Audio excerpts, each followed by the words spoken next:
예, 예, 예.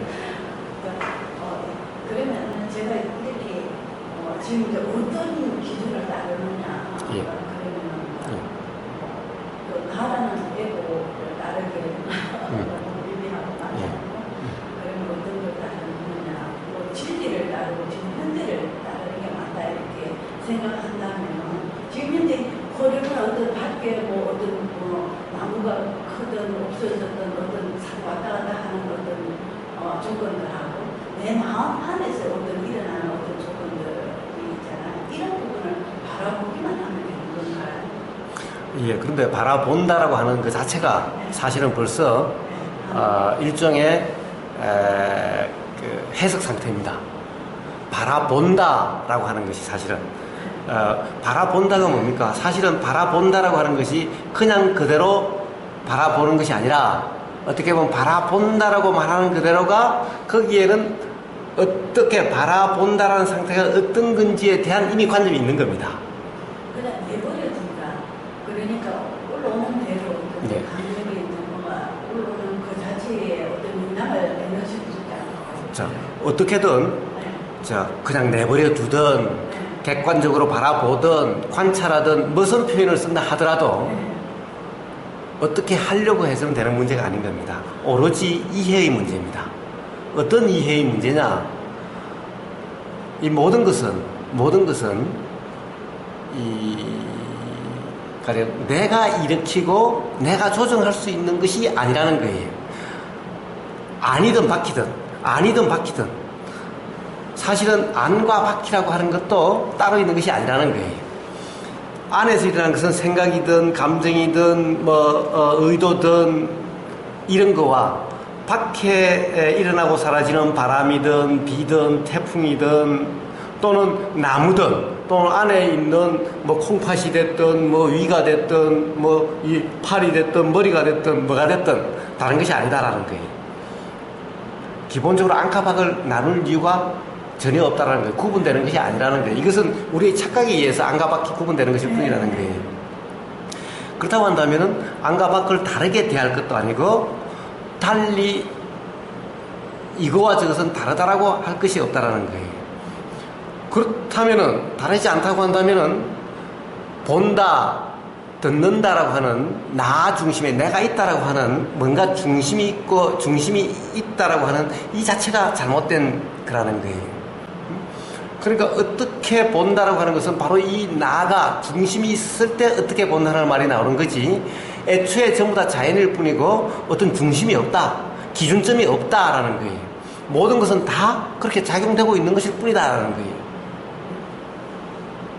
그렇기 때문에 어떻게 본다라고 하는 것이 있을 수가 없는 거예요. 그러니까 그냥 보여지는 그냥 그대로인 거예요. 경험이 되니까 단지 경험될 뿐인 거예요. 경험하는 것이 아니라 경험한다라고 할 때 어떻게 경험할 것인가라고 하는 어떻게라는 문제가 비로소 나오게 되는 거예요. 그러나 그냥 경험되는 그대로에는 어떻게라고 하는 것이 필요가 없는 거예요. 그냥 경험되는 그대로일 뿐인데 여기 어떻게가 어디 있습니까? 어떻게 경험돼야 된다? 이것은 경험돼야 된다는 이 말 자체가 사실 경험한다는 말이나 경험한다는 말이나 똑같은 말인 거예요. 왜? 나라고 하는 기준이 있기 때문에 어떻게라고 하는 것은 그것이 있을 때 그렇게 되는 것인 거예요. 그러나 실제로 우리가 경험된다라고 하는 것은 기준이 없는 거예요. 단지 그냥 경험되는 것일 뿐인 거예요. 경험되는 것일 뿐인데 그것을 어떻게 경험돼? 그냥 경험되는 뿐인데 이것을 어떻게란 말이 어떻게 붙을 수가 있느냐라는 거예요. 그러니까 그냥 둔다, 그냥 받아들이면 된다, 그냥 지켜본다 이런 말들이 전부 다 결국에는 나라고 하는 그 관념 입장에서 결국에는 바라보니 어떻게 되더라 또는 그냥 지켜보면 어떻게 된다, 단지 지켜보면 어떤 상태일 거라고 하는 이 관념 속에 빠짐인 거예요. 이미 사실은 이미 그런 것이 상정되어 있는 거예요. 사실은. 그래서 이렇게 어떻게 보든 바로 아까 그렇게 경험되는 것과 같은 그런 상태일 수가 있는 겁니다. 예를 들면 갑자기 그렇게 경험된다는 것은 결국 어떤 상태가 되려고 하는 그 함이 계속 작용되고 있기 때문에 그런 몰입이 일어나고 순간적으로 그렇게 경험되는 이전과 다른 뭔가 그렇게 경험되고 뭔가 어떤 느낌도 그 느낌이 강하게 경험되고 이렇게 되는 거예요. 이런 것은 전부 사실은 이미 어떻게 받아들이려고 하는, 어떻게 경험하려고 한다라고 하는 이것이 있기 때문에 그런 겁니다. 그러니 거꾸로 명상하면은 그렇게 경험이 되고, 명상하지 않으면은 그냥 옛날처럼 아무렇지도 않게 경험된다는 그것이 바로 단적인 증거인 거예요. 오히려 명상이라고 이름 붙일 상황이면은 사실은 별 심각하게 그냥 경험될 뿐이고, 명상이라고 이름 붙이지 않는 상황이면은 사실은 더 그런 것이 느껴지고 해야 되는데 지금 거꾸로 되고 있는 거예요. 근데 집중을 하느냐 안 하느냐에 따라서 달라진다고 할 수가 있어요. 집중을 한다. 달라지죠. 전화 받으시면 급하신 거 좀 받으세요. 예. 집중이라고 하는 그 자체가 바로 뭔가 어떤 상태가 되려고 하는 겁니다.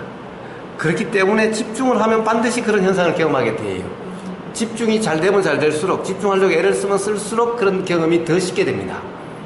그래서 지금 이 가나선을 10년, 20년 했는 사람들이 많은데 어떤 깨달음에 도달했다는 사람을 본 적이 잘 없어서 그게 좀 많은 그게 좀 제가 그렇게 왜 그럴까 이런 생각이 많이 들더라고요. 예.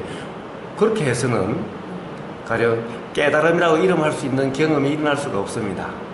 이제 그렇게 해도 안 돼서 스스로 포기가 일어났을 때 비로소 뭔가 알아지는 그런 경험이 있게 되는 겁니다. 그래서 바로 그런 말씀하신 그런 경험들은 전부 다 집중으로 인해서 그렇게 경험될 수 있는 그런 것인 겁니다. 집중을 하려고 애를 쓰면 쓸수록 그런 현상의 경험이 많아지는 겁니다. 그래서 수행이란 집중하는 것이 아니다라는 거예요. 우리는 집중이라는 말을 오해를 하고 있습니다. 이 명상에서, 수행에서의 집중이라는 말은 어떤 상태가 되려고 애쓰는 것이 아닙니다. 그런데 문제는 집중이라는 단어를 쓰다 보니까 집중이라고 하는 국어학적인 개념이 어떤 상태, 거기에 마음이 다른 데로 달아나지 않게 여기다 모으는 이것을 집중이라고 단어의 뜻을 그렇게 알고 있어서 그것을 집중이라고 거기다 써서 그런 겁니다. 부처님이 집중이라는 말을 아셨어요? 부처님은 한글을 모르시고 한자도 모르셔가지고 집중이라는 말도 모르셨어요. 그런데 부처님이 어떤 도, 명상, 수행에 대해서 어떠한 표현을 집중이라고 번역을 했어요. 집중이라고 번역하니까 그런 부작용이 생긴 거예요. 부처님이 집중이라고 쓰신 것이 아닌 거예요. 그러니까 그 부작용은 집중이라고 이름하는 어떤 상태, 이것의 부작용이 아니라 집중이라고 하는 그 말에 대한 부작용인 거예요. 그 말 그대로 받아들인 그 부작용인 거예요. 그래서 수행이란, 도란 집중이 아니다라는 겁니다. 가라선도 집중하는 것이 아니다라는 거예요. 집중이라는 말을 잘못 써서 그런 겁니다.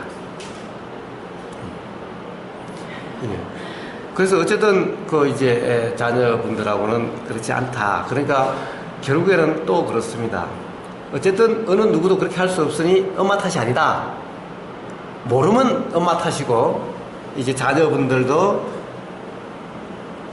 이런 이치를 이해하게 되면은 내가 우리 엄마를 갖다 괜히 탓했구나 라고 하는 것은 알게 되는 겁니다.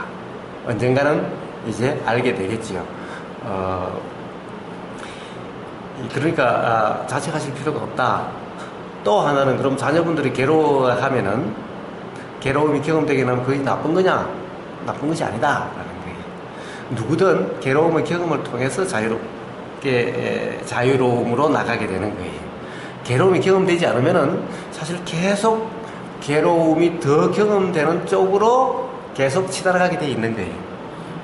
그러니까 사실은 언젠가는 괴로움이 경험돼야만 누구나 되는데, 돼야만 된다는 것은 이치적으로 그렇게 돼 간다라는 거예요. 그런데 언젠가 그런 괴로움의 경험을 통해서 왜 이렇게 괴로울까, 또는 이게 뭘까라고 하는 그 마음이 일어나서, 그래서 벗어나고자 하는 마음이 일어나고, 그러한 시도 끝에 그렇구나라고 하는 이해가 있게 되면은 비로소 이제 삶으로부터 자유롭게 되는 거죠. 그 모든 것이 괴로움이 인식되지 않으면, 경험되지 않으면 그렇게 나가지를 못합니다. 그러면 더 괴로움이 경험되는 쪽으로 계속 치달아가게 돼 있는 거예요. 그렇다고 지금 이 순간 언젠가는 경험돼야 될 괴로움이 지금 이 순간 경험된다고 해서 그것이 나쁘다고 할 수 있나요? 그래서 부처님이나 예수님이나 다 괴로움을 안 좋은 거다, 천벌이다 라고 말씀하시지 않은 거예요. 부처님은 성스러운 진리, 예수님은 하나님의 은총이라고 말씀하신 거예요. 시련, 괴로움이. 그런데 우리는 그런 걸 우리 자녀들이 경험하면 안 된다라고 그런 거죠. 그래서 괴로움을 경험하면 또 그것도 또 내 탓이라고 또 자책을 해서 스스로도 괴로움에 스스로 빠져드는 거죠. 이런 것들이 전부 다 이치를 모름으로써 스스로 괴롭고 있는 것일 뿐인 겁니다. 자, 그렇기 때문에 내가 만든 것이 아니다 라는 겁니다. 자, 그렇다고 그런다면 그럼 계속 그래도 되느냐? 그 문제하고는 다른 거죠. 그 문제하고는 다른 문제인 겁니다. 그래서 이 수행이다, 어떻게 보면은 모든 우리가 경험되는 괴로움이다, 이런 문제는 자기 자신의 문제입니다. 왜? 어느 누구도 사실은 다른 사람을 괴롭게 할 수도 있고 행복하게 할 수도 없습니다. 스스로의 자각에 의해서, 스스로의 이해에 의해서만 자유롭게 되는 겁니다. 삶으로부터. 누구든.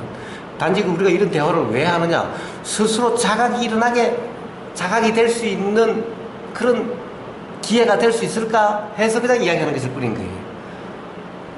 제 말에 의해서 결코 편해지는 것도 아니고 이치가 알아지는 것도 아닌 겁니다. 스스로의 이런 대화 속에서 스스로 뭔가 그렇구나라는 스스로의 자각에 의해서만 자유로워지고 이해가 되고 삶이 편해지는 겁니다. 그렇기 때문에 관념을 이야기하면 안 되고 경험을 이해해야 되는 겁니다. 왜냐하면 관념을 통해서 자각되는 것은 생각에 빠짐일 뿐이기 때문에 그렇습니다.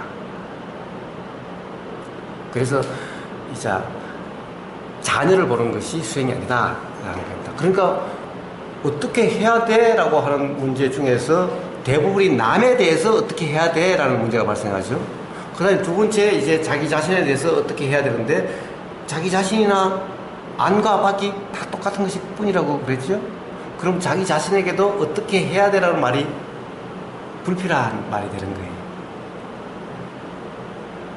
그래서 어떻게 하는 것이 아닌 겁니다. 단지 그냥 경험될 뿐이면 되는 거예요. 생각도 지 마음대로, 생각은 지가 일어났다가 지가 사라지죠. 안 하려고 해도 생각이 작용되죠. 다른 생각으로 바꾸려고 해도 잘 안 되죠. 일시적으로 되는 것 같은 것은 착각일 뿐인 거예요. 그러니까 스스로 작용되는 것에 대해서 어떻게 할 수가 없는 거예요. 그냥 단지 경험되는 대로 알아지는 그대로이기만 하면 되는 거예요. 그러면 모든 것은 스스로 정리되고 해결돼 가게 되는 겁니다. 자연의 이치란, 모든 이런 작용의 이치는 가령 막히면 터지려고 하고, 물을 막아보십시오. 물을 얼마나 막을 수 있습니까? 한강물을 막아보십시오. 얼마나 막을 수 있습니까? 그렇게 막히면 결국 어떻게든 그 막힘이 터지려고 밖으로 이렇게 새든 약한 곳에 해든 무너지든 이렇게 작용되게 되어 있는 거예요. 모든 불안정함이 있으면은, 일시 불안정함이 있으면 이것이 해결되려고 해소되는 쪽으로 작용되게 되어 있는 거예요. 생각도 마찬가지고 모든 경험되는 우주 만물 만상의 작용은 다 그렇게 작용되는 거예요. 태풍도 그 기후 조건이 안정되어 있으면 태풍은 절대 일어나질 않아요. 불안정해서 이것이 해소되는 작용이 태풍인 거예요. 생각도 그렇습니다. 우리가 모든 것이 이치가 분명하면은 생각이 작용되질 않아요. 그런데 분명하지 않기 때문에 생각은 계속 작용이 되는 거예요. 그렇기 때문에 모든 것은 스스로 그렇게 돼가는 겁니다. 단지 간섭만 안 하면, 착각만 안 하면 되는 거예요. 그래서 비로소 경험되는 그대로가 되는 겁니다. 이게 경험되는 그대로인 겁니다. 관찰하는 것도 아니고 지켜보는 것도 아니고 그냥 놔두자는 것도 아닌 거예요. 내가 어떻게 하려고 하는 것이 아니죠. 그냥 경험되는 그대로뿐인 겁니다. 그러면 스스로 정리가 되고 해결이 되가는 거예요. 그리고 바로 이렇게 경험되는 데에서는 불편함이다라고 하는 것이 경험되지 않게 되는 겁니다.